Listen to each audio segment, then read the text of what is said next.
ये ऐसे नहीं होता मित्रों। मैं शासन में बैठा हूं, मुझे मालूम है इस प्रकार से रुपया इतनी तेजी से गिर नहीं सकता।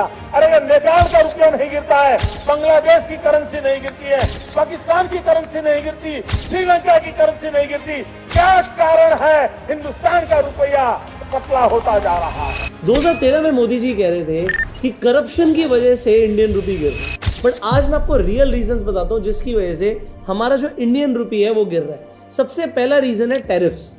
टैरिफ जब से यूएस ने हमारे ऊपर लगाए हैं, इम्पैक्ट इतना बुरा पड़ा है दोस्तों कि मई 2025 के अंदर जहां पर हम यूएस को 8.8 बिलियन का एक्सपोर्ट कर रहे थे, वो सितंबर में गिर के 5.5 बिलियन डॉलर का रह गया।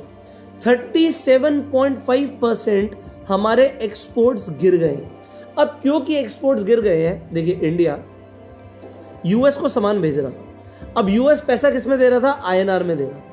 अब आईएनआर में पैसा देने के लिए उसे आईएनआर को बाय करना पड़ रहा था, बट क्योंकि एक्सपोर्ट्स गिर गए हैं वो अब बाय कम कर रहा है, और क्योंकि बाय कम कर रहा है तो जो हमारा रुपया है ना, इसकी वैल्यू अब बढ़ नहीं रही है क्योंकि डिमांड नहीं आ रही है, इसलिए रुपया डेप्रिशिएट कर रहा है। This is the very first reason.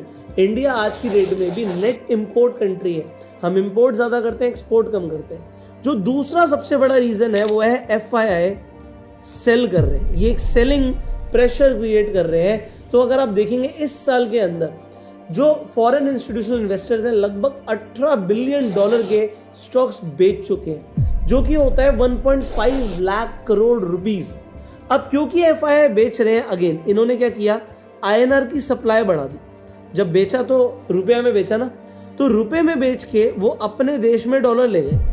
अब रुपये की जब तक सप्लाई रहेगी, एफआईआई बेचेंगे तो रुपया स्ट्रांग कैसे होगा? एफआईआई स्टॉक्स खरीदें, ये बहुत जरूरी है। बट अच्छी बात क्या है, हमारा निफ्टी इस बार एफआईआई के बेचने पर भी इतना नहीं गिरा, थैंक्स टू यू, क्योंकि आप लोग एसआईपी कंटिन्यू कर रहे हो। ऑलमोस्ट हर महीने 29,000 करोड़ की एसआईपी आ रही है।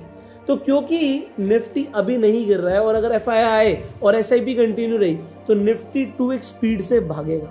वीडियो को शेयर कीजिए जिससे लोगों को समझ आए रुपया एक्चुअल में गिर क्यों रहा है।